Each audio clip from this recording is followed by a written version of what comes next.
High guys, আসসালামু আলাইকুম। Welcome to Dear Kitchen. নতুন আরও একটা ভিডিওতে সবাইকে স্বাগতম। অনেকদিন পর আবারও নতুন একটা পিঠাপুলি নিয়ে চলে আসলাম আপনাদের মাঝে। সবাইকে দাওয়াত দিলাম, সম্পূর্ণ ভিডিও দেখবেন, তারপর আপনাদের মূল্যবান বক্তব্য দিবেন। দেখতে লোভনীয়, খেতে অনেক মজাদার। আজকে নিয়ে আসলাম গোলাপ ফুলের এই মজাদার পিঠাটি। আর এর জন্য প্রথমে আমি চুলাতে পানি গরম বসাই দিয়েছি কড়াইতে।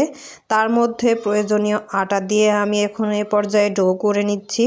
আর এগুলো গরম থাকা অবস্থাতেই হাতের সাহায্যে খুব সুন্দর করে মথে নিতে হবে, তাহলে ডোটা খুব সুন্দর করে সফট হবে, তাহলে পিঠা বানাতে খুব সহজ হবে। আর যদি ডোটা শক্ত হয়ে যায় তাহলে পিঠা বানাতে খুব বেশি একটা ঝামেলা হয়। এই পাশ থেকে আমি সিদ্ধ করার জন্য স্টিনারে একটু তেল ব্রাশ করে নিচ্ছিলাম প্রথমে এই দিকে, আর অন্যদিকে রাইস কুকারের হাঁড়িতে আমি একটু পানি গরম বসিয়ে দিয়েছি। এরপর স্টিনারটা দিয়ে ঢাকনা দিয়ে একটু গরম করার জন্য আগে থেকে রেখে দিয়েছি। এ পাশ থেকে আমি চলে আসলাম রুটি বেলার জন্য।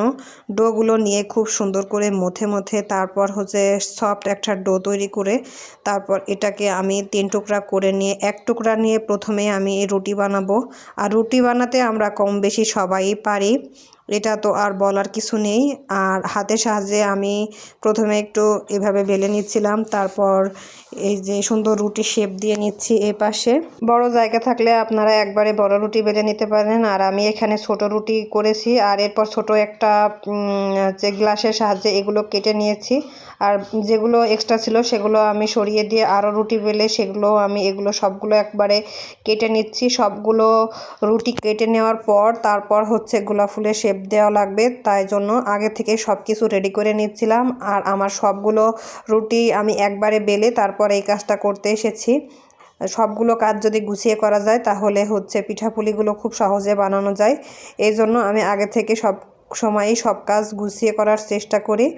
একটা করে রুটি আর একটা করে যদি এভাবে কাটতাম তাহলে অনেক বেশি সময়ের প্রয়োজন হতো। এই জন্য যদি আমরা আগে থেকে সবগুলো রুটি তৈরি করে তারপর এগুলো কেটে নিয়ে তারপর যদি পিঠা বানাইতে যাই তাহলে খুব কম সময়ে এটা হয়ে যাবে। তাই আপনারাও চেষ্টা করবেন, যদি এই পিঠা যদি আপনারা তৈরি করেন তাহলে আগে সবগুলো রুটি বেলে নিয়ে তারপর এগুলো কেটে নিয়ে তারপর এই যে এখন আমি গোলাপ ফুলের শেপ দেবে বলে সবগুলো ছোট রুটি একসাথে আমি এভাবে সাজিয়ে নিচ্ছিলাম। আর ছোট রুটিগুলো আমরা প্রত্যেক সারিতে 5টা বা তারও বেশি দিলে পারে গোলাপ ফুলটা বেশি থাবা হবে আর কি।